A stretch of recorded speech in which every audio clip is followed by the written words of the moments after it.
أعوذ بالله من الشيطان الرجيم بسم الله الرحمن الرحيم وما خلقت الجن والإنس إلا ليعبدون ما أريد منهم من رزق وما أريد أن يطعمون إن الله هو الرزاق ذو القوة المتين.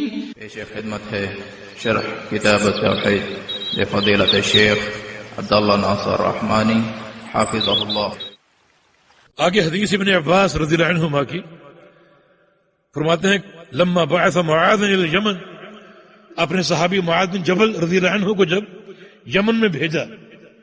معاذ کا ذکر کل ہو چکا ہے، میں بتایا تھا کہ طاعون امواس میں 38 سال کی عمر میں فوت ہو گئے تھے، یعنی جوانی ہی میں فوت ہو گئے، مگر علم سے بھرے ہوئے تھے. اللہ کے نبی نے فرمایا تھا کہ معاذ قیامت کے دن آئے گا میری امت کی علماء کی قیادت کرتے ہوئے، بڑے صاحب علم تھے. نبی علیہ السلام کی حدیث ہے کہ حلال و حرام کے سب سے بڑے عالم معاذ ہیں، اتنا ان کو علم اللہ نے دیا تھا. اور اللہ کے نبی نے فرمایا تھا مجھے تم سے بڑی محبت ہے، اس لیے اس محبت کا اظہار آپ نے اس طرح کیا کہ ان کو بڑا علم نافع دیا. اور آج یہ بھی ایک اظہار ہے، ان کو یمن کی طرف بھیجا، معاذ بن جبل کو یمن بھیجا. ساتھ چل پڑے، معاذ سوار ہو گئے اور اللہ کے پیغمبر تھوڑی دیر ساتھ چلے. ایک دو باتیں ارشاد فرمائیں. معاذ انک تأتی قوما من اہل الکتاب، جس علاقے میں آپ جا رہے ہیں وہاں سارے اہل کتاب ہیں یا اکثر اہل کتاب، یعنی میدان بڑا سخت ہے، میدان بڑا سخت ہے اور آپ کو بڑا کام کرنا ہوگا. ایک نقطہ یہاں قابل غور ہے، اتنا سخت بہاد ہے اور اللہ کے نبی نے اکیلے معاذ کو بھیجا. جماعت کیوں نہیں بھیجی؟ آج تبلیغی مشن میں جماعتیں جاتی، جماعت آ رہی ہے، جماعت جا رہی. یہ اللہ کے نبی کا منہج نہیں ہے. دعوت کے لیے جماعت کا جانا، جماعت کا آنا، یہ اللہ کے پیغمبر کا منہج نہیں ہے. دعوت کے لیے داعی جاتا ہے، ایک جائے دو جائے، یہ منہج ہے مصطفیٰ صلی اللہ علیہ وسلم. ایک فرد کو آپ نے معاذ بن جبل کو بھیجا، حالانکہ سخت ترین محاذ ہے. جماعت بھیجتے، مگر جماعت بھیجنا دعوت کے لیے نبی علیہ السلام کی سنت سے ثابت نہیں. جو 70 صحابہ کی جماعت ایک بار آپ نے بھیجی تھی تو وہ صرف دعوت کا مقصد نہیں تھا، بلکہ ان لوگوں کے اپنے پڑوسیوں سے جو جنگ و جدال بھی جاری تھا تو آپ نے ان کی مدد کے لیے، ان کی تعداد بڑھانے کے لیے 70 قراء بھیجے جو ان کے ہاں تعلیم کا کام بھی کریں اور میدان جہاد میں ان کی مدد بھی کریں، جن کو دھوکے سے شہید کر دیا گیا تھا. لیکن نبی علیہ السلام کی سنت اور طریقہ دعوت کے لیے ایک داعی کا بھیجنا ہے، جماعت کا بھیجنا ہے. یہ جماعت بھیجنا، یہ تاثر کیوں ہے؟ یہ بات کب سے شروع ہوئی؟ جب سے بھی شروع ہوئی، لیکن اس کی اساس ایک بڑی غلط بات ہے، اور وہ یہ ہے کہ کچھ لوگ کہتے ہیں کہ دین کے معاملے میں خبر واحد حجت نہیں، یعنی ایک شخص کا جانا حجت نہیں ہے، پوری جماعت جائے تو جماعت کا جانا حجت ہوگا. یہ عقیدہ باطل ہے، یہ عقیدہ غلط ہے. عقیدہ ہو، احکام ہو، دین کا کوئی شعبہ ہو، اگر خبر واحد ایک ثقہ پر مشتمل ہے تو اس کی بات حجت ہے اور دلیل ہے. متواتر یہ کب سے آ گیا اور تواتر کی بات کب سے ہو رہی ہے؟ سلف صالحین کے دور میں ایسا کوئی نظریہ نہیں تھا، یہ متاخرین کی باتیں ہیں. سلف صالحین کے دور میں متواتر اور احاد میں کوئی فرق نہیں تھا، کوئی فرق نہیں تھا. دیکھیں نبی علیہ السلام کی ایک حدیث مثلا 50 صحابہ نے سنی، 50 صحابہ نے سنی، اب وہ پھیل گئے. کوئی مصر چلا گیا، کوئی شام چلا گیا، کوئی بغداد چلا گیا، کوئی خراسان چلا گیا اور جا کر وہ حدیث وہاں بیان کی. تو صحابی ایک ہے، جماعت ہے، وہ تو ایک ہی ہے نا. جو صحابی خراسان گیا اس نے اہل خراسان کو حدیث بیان کی، اس کا بیان کرنا اہل خراسان کے لیے حجت تھا یا نہیں تھا؟ حجت تھا. متواتر حدیث یہ کب بنی؟ وہ ہمارا دور آیا، ہم نے کتابیں دیکھی کہ یہ حدیث انس سے بھی مروی ہے، ابو ہریرہ سے بھی مروی ہے، ابن عمر سے بھی مروی ہے، جابر سے بھی مروی ہے. اس کے طرق اکٹھے کیے تو ہم پر یہ بات واضح ہوئی حدیث متواتر ہے. لیکن قرون اولیٰ میں متواتر نہیں تھی، خبر واحد تھی. تو یہ تقسیم ہم کہاں سے لے؟ تو جماعتیں بھیجنے کا تصور ایک بدعی جو ہے وہ نظریے پر قائم ہے کہ ایک کا جانا حجت نہیں ہے، پوری جماعت جائے. حالانکہ اللہ کے نبی نے اکیلے معاذ کو یمن بھیجا، حالانکہ سخت ترین محاذ تھا، سارے اہل کتاب تھے، مگر فرد واحد کو بھیجا۔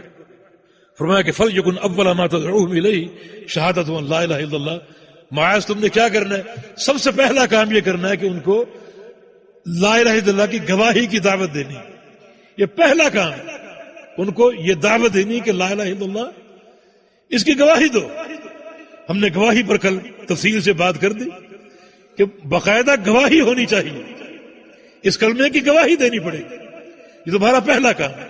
اس کے لیے کوشش کرو، اس کے لیے محنت کرو، اور جب تک لا الہ الا اللہ کی گواہی وہ نہ دینے لگیں اس وقت تک دوسری بات نہیں کرنی، دوسری بات نہیں، یہ کفار کے مجتمع میں۔ لیکن جب اسلامی معاشرہ ہوگا وہاں پورا دین پیش کیا جائے گا، توحید بھی، نماز بھی، روزہ بھی، پورے دین کی دعوت دی جائے گی۔